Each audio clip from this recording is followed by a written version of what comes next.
Hey, what's going on, guys? Yep, so here for a Friday update for our Trezor Quest. We got a list of questions that we're going to be answering today, and appreciate you guys submitting those questions. And I hope everybody is appreciating, the style of this game and kind of where the direction of the game is headed. I hope that it makes a lot of sense. If it doesn't make sense, I'm sorry. I'm trying to do my best to make the game make sense. Um, Now, again, I do just to clarify, and K Pro kind of went over this last night. The, you're not looking for keys with regard to the 5 keys that I'm going to release over the 15-year time period. Those are literally just a fail safe to ensure that the game ends, okay? They're there to ensure that the game has an end date, okay? Not like you have to go look for these things, okay? There will be things in the future to look for, all right? But the keys will never be one of them. Now, keys may come up in some of the games that we play through the site, but those are just sort of like part of lore and a part of whatever game that gets manufactured to be played for winning gifts. So, excuse me. So yeah, so the keys, you're not looking for keys. We're playing a game. The game will have side quests. Every level will have a myriad of side quests. Right now, we're just in level one. It's supposed to be kind of easy. It's supposed to kind of get people involved, intrigued, and whatever else, and kind of get their bearings within the game. Now, every level will change. Um, and I'm sure I'll have questions about this. So, yeah, let's just jump right into it. So, Cake has moderated some of these questions here, and I'm trying to get better at like recording this so that you can hear me well, and also the presentation is good. Okay, so Johnny Law 75 asks, will the video games be mostly independent of the main puzzle, and are you hiding anything other than the rock? Good question, Johnny. The games are always independent to the actual puzzle. However, as we move forward within the main game, so the side games, the side quests, if you will, that I'm calling bosses, um, they are just to kind of progress the levels. And every level will potentially have more and more side quests, okay, to get to the next level, which, is a good thing because that gives people an opportunity, more people an opportunity to win more gifts. So, right? So, this is what this is about. This is, kind of built around the idea of like giving back and, having fun in the process. And then for me personally, it's a way to make friends, hopefully friends for life. So, yeah. Also, the second part of this question: are you hiding anything other than a rock? I will tell you that there are games planned in the future where something will be hidden. Okay, there, Johnny. K Pro, Chad, can you confirm Dot's quest is over as there is a winner, and if this is a boss or not? Since you said the location of the rock isn't personally important to you, why did you pick the location? First part of that question, Dot's quest is over. I am going to make a concerted effort to take all the games that I develop through this process and put them onto a side a side page somewhere so that we can have them forever, right? So I feel like the dot game, where it's at right now, the iteration that it's at, is beatable by anybody who really attempts doing it. And that's another part of this, right? So as I develop these games, yeah, they're going to start out on extremely hard because I don't know where somebody's at, right? I don't know how they are or what they are. I have no clue about what's actually their skill level. You know what I'm saying? So, something barking in the background, my dog. So as I was saying, um, Dot's quest is over, but I'm gonna make a concerted effort to try to go and put these games onto another site. And also, part of this is like when I'm designing these games, I don't necessarily know, how hard easily someone could beat it, right? So, I kind of start on extremely hard, and then as a group, as we work toward making the game better, that's also part of the process, right? Is kind of making the game better, and so in the end, when the game gets live on this other site, anybody can beat it. Not necessarily anybody, but people that want to try to beat it can. It's beatable. Does that make sense? So, and is this a boss or not? Yes. So all these side quests slash games are what I'm considering a boss, right? Within each level. Okay. So one has been done for level one. There's another one scheduled. I do have it set up with an agent so that it's sort of random. Each one is supposed to drop within a month. That within a month that the level drops. Now, one of these and some of these actually in the future will be more of a physical thing that you have to do. So those will be. I mean, you can't have an AI agent watch code to a website, when it's actually, hey, let's just go do this physical thing. But um, those warnings, if you will, or those, and that's not really a warning. It's more of like an indication, or hey, this game is about to start.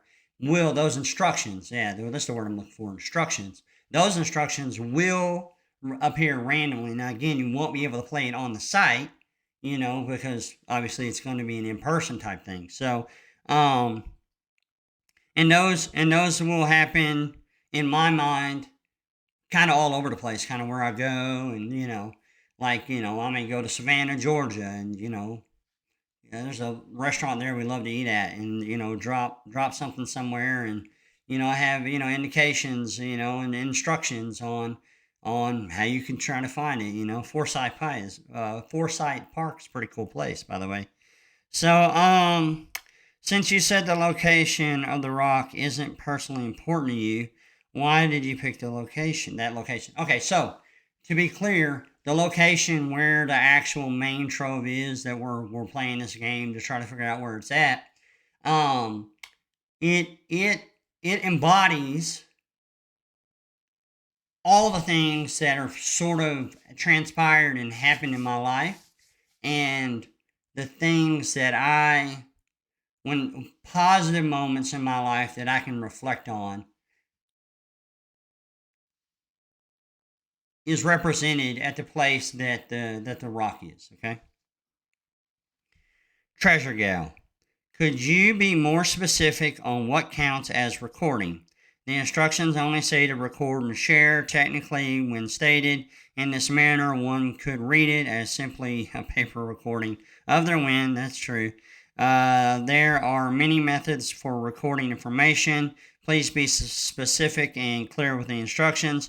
How do you want to see something recorded and shared, such as video, screen capture of gameplay, cell phone recording of gameplay with hands visible, then post video to XYZ, etc.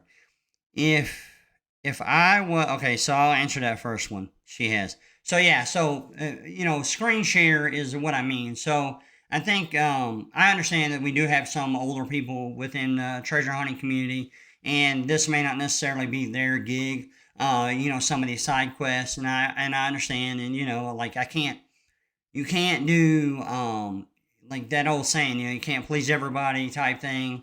I am trying to make this interactive. I am trying to bring forward the reality that crypto is going to change your life. I am trying to like also sort of stroll down, nostalgia way.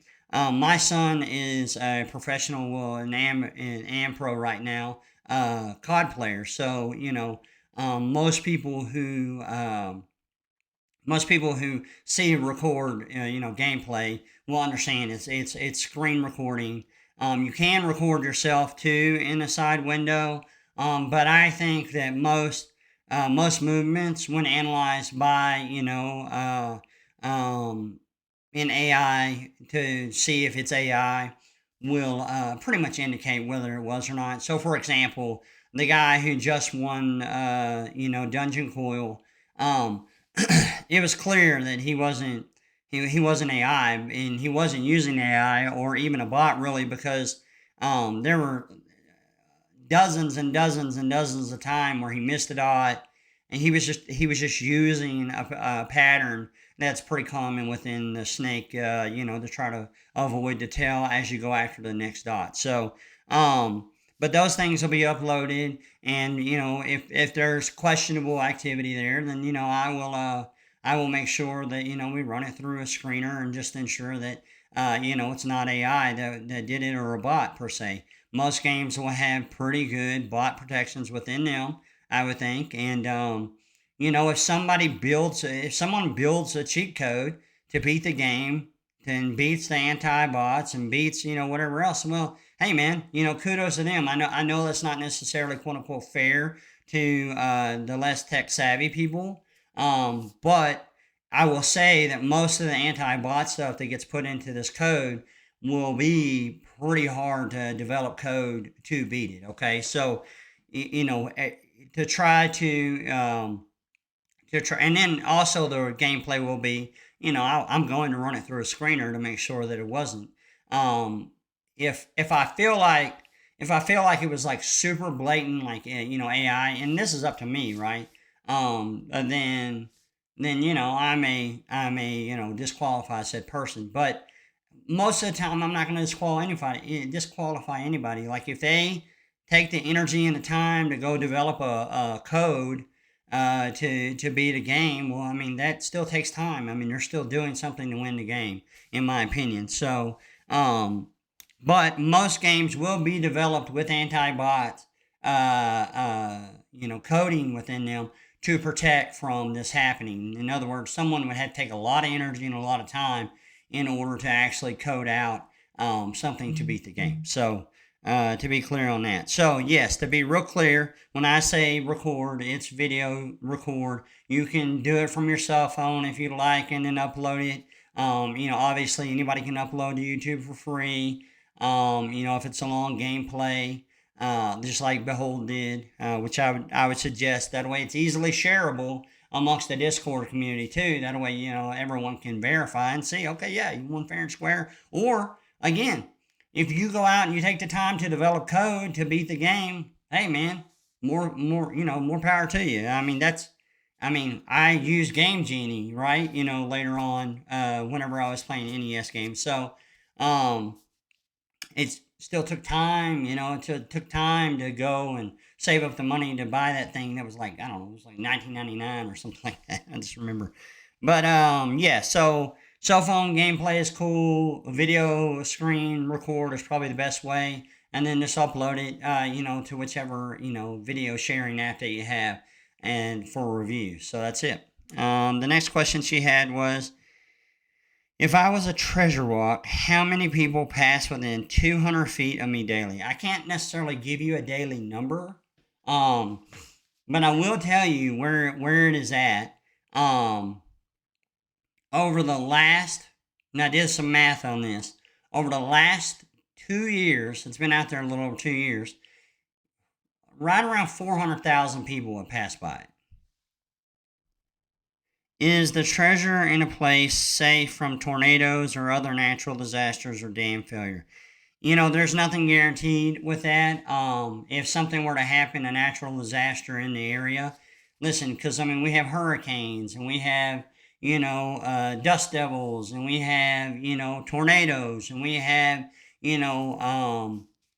all kinds of things that happen here in this corridor from Arkansas to New Mexico and Oklahoma and Texas that are out of my control. Now, if something happened and something happened to it, the really good thing is I can actually, because nobody has taken it, right? I still know all the wallet addresses. I can basically transfer as needed and go put it back basically in the same place. Now, if it gets completely destroyed, from some sort of hurricane or some sort of crazy storm, then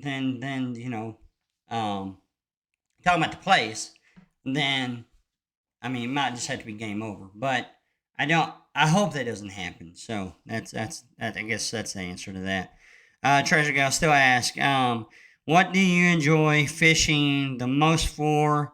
What's your personal best for this catch? Okay, so one of my favorite fish to actually go fish for are jacks, and the reason why I like them is because they're basically smokers, right? So they'll smoke 6, 7, 800 feet off a line, and this is going to be more open water fishing, right? So they'll smoke a lot of line off, and you'll be sitting in that chair, and oh yeah, and when you're a big old boy, 45 minutes, really trying to bring this old dude in is a whole lot of fun. I mean, I'm not real big on, I've gone sword fishing. I've never caught one.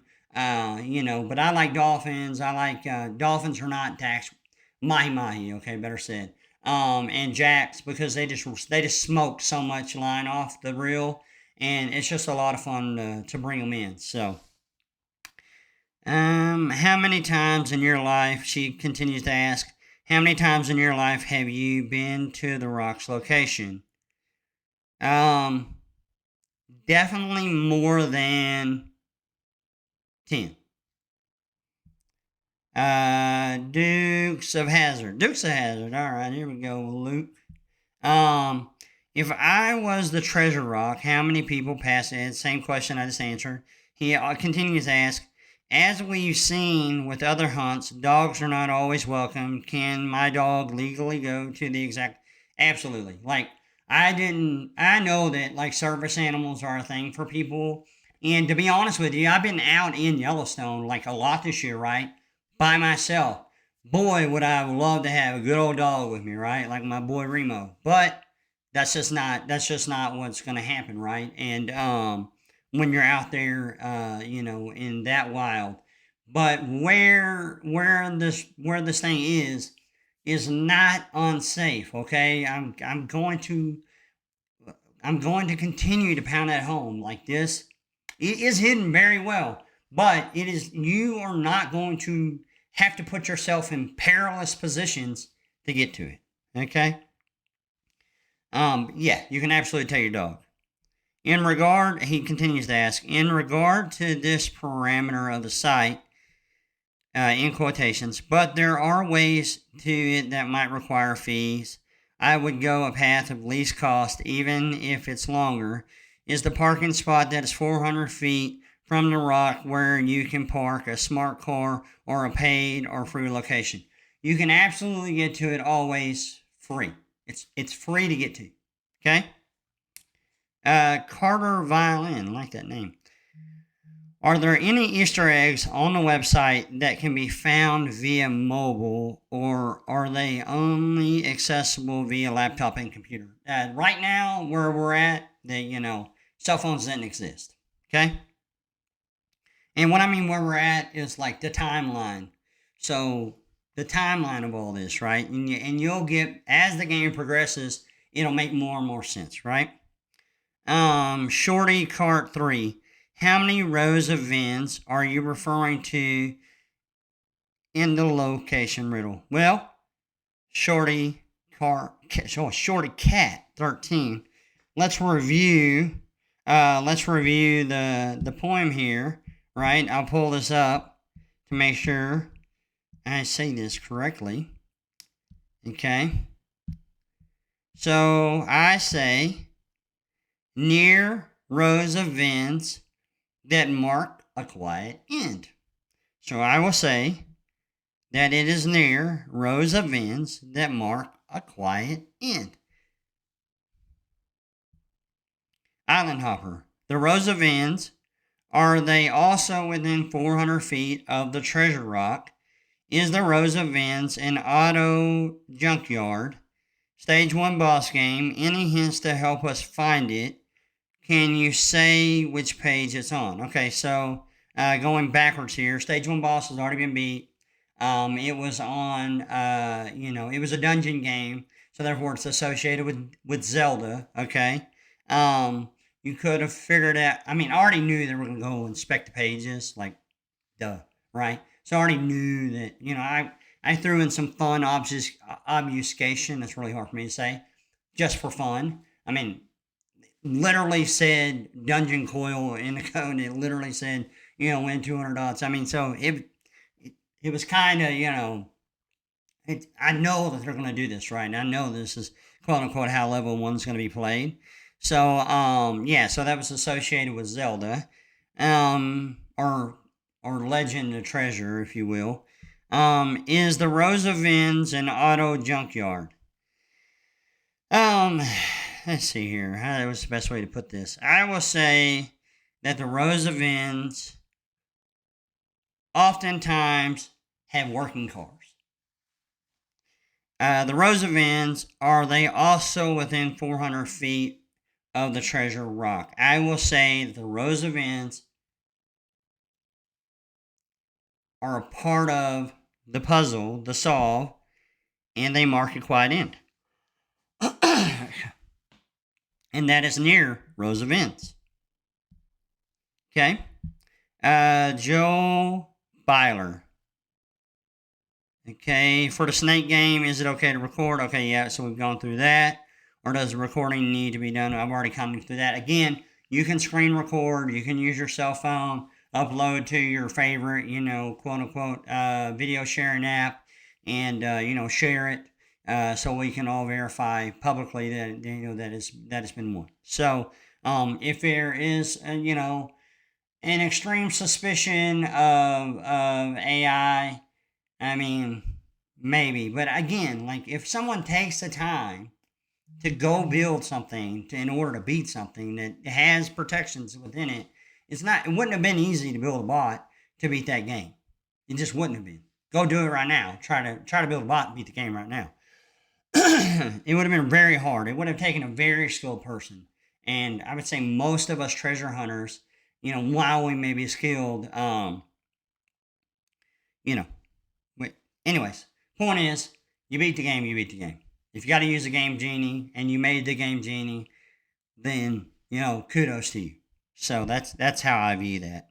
It may not be a popular opinion, but, as a gamer and understanding, the efforts that I put into the code to ensure that it does have anti-bot protection, I do think good luck, trying to build a bot to beat it, okay? Rowboat. Is building a bot to be, well, here we go. He just asked us, consider cheating. Again, no, I don't. Listen, I mean, again, I use the game genie to beat a game. I used the Komochi code to beat Contra.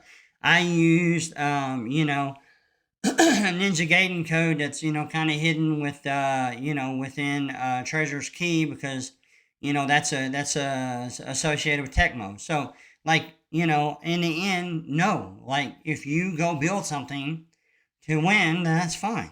And in the future, it's going to be harder and harder and harder. But right now, I mean, yeah, sure, get after it, bud. I don't see, there's no rules about it, okay? I mean, I do put in anti-bot, measures, but if someone can beat that, then more power to them. Okay, Gnarled Oak. Instead of screen record, okay, so this is the same thing about questions about recording. He asked, out of curiosity, Chad, have you actually played the game and gotten 200? I never got 280 dots on this one specific game. I ran up to like 180 dots just to make sure, functionality was working, yada, yada, yada. It wasn't for me to beat, okay? Okay, so then he asked, have you seen a Tasmanian tiger while in Australia? And if no, have you at least been looking? I love that question. I think the Tasmanian tiger has made a comeback from what some people were saying. To be honest with you, no, I've not been looking. Lots of cows to look at and farmers to talk to over there. Yeah, lots of emus, though. Man, emus run around like crazy over there, man, like flocks. I mean, if you were to get caught in their little, like, scatter, like you see sometimes on,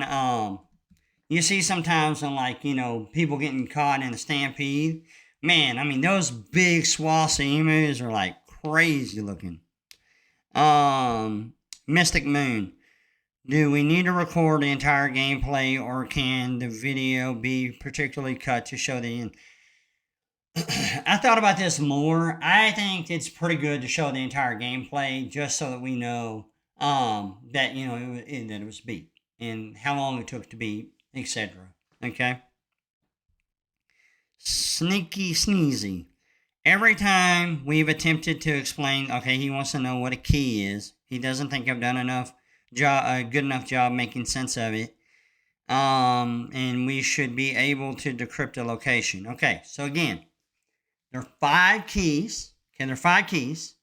And those keys, okay, are a part of what's known as Shamari's secret sharing, and they're a power of 5. So, in other words, it could be a power of 3, and you'd only need 3 of the keys to share amongst each other in order to decrypt what is encrypted, okay? I made it a power of 5, so you need all 5 keys in order to decrypt the encryption, okay? And inside of the encryption is all the primary clues you need basically to walk to where this dude is, okay? You cannot, and it's a proof of trust because they're also placed with the trove, right? So when they come out, I mean, that dude's already been out there 7 years, right? And so if somebody brute force the first key, which I don't think they're going to be able to, but I do think that by 2034, there may be enough computing power for somebody to brute force the 2 keys, right? So we got 1 key coming out in 5 years, another key coming out in 4 years. So 9 years, and that'll be almost 11 years that it'll be out there. But those first 2 keys are with the trove. So you can verify, even internally in your mind, yeah, it's been here the entire time. Not like, oh, where did Forrest put it? Or, oh, did he move it? I mean, because to me, Justin sort of did this with his SHA 256 code, in which the other half is with, I think. But at the same time, I mean, I don't know. I don't have necessarily feel about that one, but these keys, they would be almost impossible to replicate, and they are with the trove, and so you can literally, verify. Boom, 1 key. Boom, 2 keys. 3, 4, and see what 3, 4, and 5 were if you technically brute force the 2 keys. Now, rock on 3 more years later, where it's 12 years now into the future. Very, very possible that you could take 3 keys and brute force it with the AI that we're going to have at that point in our life. And again, be able to verify that it was always there and that these keys were the keys to taking you to that place. Okay?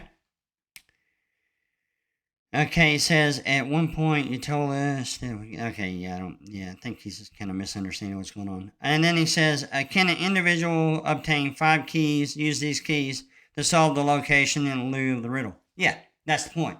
That way the game ends. Okay, again, I'm not trying to go into my 60s and then, my mid 60s really, and then be, messing with a bunch of people. To be honest with you, at that time, I do have the real reality in my life that by probably 65, 70 years old, maybe even sooner than that, I'm going to lose sight in my good eye. I know there's going to be the end part of my life is going to be spent in darkness. This is already a known thing. I've already mentally prepared for this, and so there's not much I can do about that. I do have plans if the game ends, or if the game is not ended, and something happens, I lose my sight. I already have plans in place. I do hope to continue to be the game host or the game master this entire 15 years. I do think it's going to take a while. Even up to maybe that 12-year point when I believe computing power will be enough to take at least 3 of these keys and decrypt where it's at. So, or does solving a riddle give us? No, solving a riddle doesn't give you the keys. Okay, the riddle that's on there right now, that's the riddle that you have right now. Okay, but they're not going to give you any keys. The keys are a backup plan to ensure that the game ends. Okay, and they will release in this sequence: 5 years, 4 years, 3 years, 2 years, 1 year. Okay, adding up to a total of 15. Sage also asks, "Are you the keymaster of Vin's?" No, yeah. I mean, man, yeah. What a fun movie. Yeah, I remember that movie. Like, yeah, it's crazy. Anyways, road trip in Texas. So if it be that we face planet killing asteroid, she's quoting me. So she's saying, so if it be that we face a planet killing asteroid or sun micronova, I think I will just go chill out near my rock, surrounded by all the things I love. And then our question is, when you said this, were you going to have to bring the things you love with you, or would they already be there? They'd already be there. And the things I truly love, I would bring my family with me, and yeah, we'd all face down what was coming. I mean, the reality is that the Earth has experienced multiple, even I believe by design, multiple iterations of itself, and I'm not a billionaire, so I don't have some bunker somewhere. I'm not going to waste my money on building. I used to try to prep. I used to be worried about this, but really, God has given me a lot of peace and solace in knowing, like, man, dude, I got you. Like, even if your life, ends today, I got you. I have you. I have you. I've had you from the moment you were conceived. I have you until the end, right? And so, if my end is, basically being around the things I love, the things that I really appreciate, and you guys will figure this out as the journey goes along, the things that I truly love. I mean, the video game aspect of this hunt is because that for me, video games, and then like I told Froggy, holding that jam box up to my head and listening to all these country songs, and then I had a big brother. His name is Danny White. He passed away now, but he gave me my first real rock and roll album was Def Leppard, right? And I mean, man, I listened to that tape a gazillion times, right? I listened to Dan Seals. I listened to, George Strait. I listened to Alabama. I listened to all these people to kind of learn about life, right? Just literally, I didn't understand everything they were saying, obviously, but at the same time, as I got older, the pieces sort of started falling into place, and it really helped me with, managing people. So, but the video game aspect of it all is that when you're so alone, you're not, because you have your buddy, you have Mario, you're helping Mario win, Ninja Gaiden, you're fighting through things, Street Fighter, you're doing, you have all these challenges and all these characters, and you travel through their world, and that's kind of what you're doing with me, like with this game. If you want to play, like, you don't have to play. It's not mandatory to do this, right?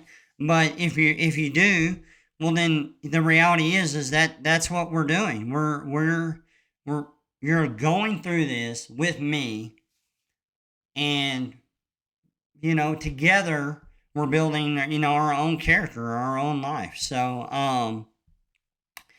let me see if there's any questions that I missed here. Um, I do know that Island Hopper wanted questions about the rock. The rock. Okay, so yeah, so as I verified, it is a geode. Okay, and as I told Cal Lasers, um, the bottom is flat. It was cut with a rock saw. Okay, and where the incision is has been concealed, right? So I use some, I would say, some pretty creative measures to not make it so obviously cut open, right? And along with that, I wanted to make sure that the actual the actual thing was really, really well sealed up. And as we know, rocks are porous, right? So the inside of the geode has been sprayed silicone, and all of the objects that are in it are, insulated, and water can't, infiltrate it. So, and then around where I made the incision around the rock, it's extremely well siliconed. Um, but as I've said, if you go in a mall and you see 1,000 people, you know, who are you going to notice first? So that's more about what the geode is to answer people's questions. And then let's see here. I know there was one I wanted to really, really answer.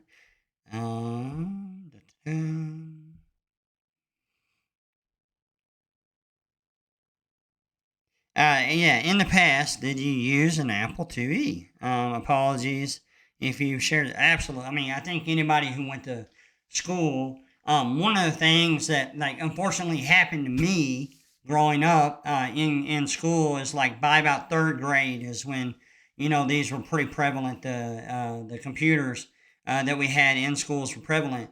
Um, Teachers, yeah, I mean, to be honest, they didn't want to dick with me, right? They didn't want to, like, this kid can't hear me. This kid's not paying attention. I mean, they had all their reasonings. I mean, it's not that I'm not paying attention. I just can't freaking hear you, lady. You know what I'm saying? Um, but, they'd basically just stick me at a computer. And I mean, I literally passed kindergarten through fifth grade and didn't learn absolute doo doo, period. I mean, I seriously, the way I learned how to write was mimicking my sister, and I had no idea what she had written. I literally took her, because my sister is extremely intelligent, one of the most intelligent people I've ever known in my entire life. And, she's like 5 years older than me.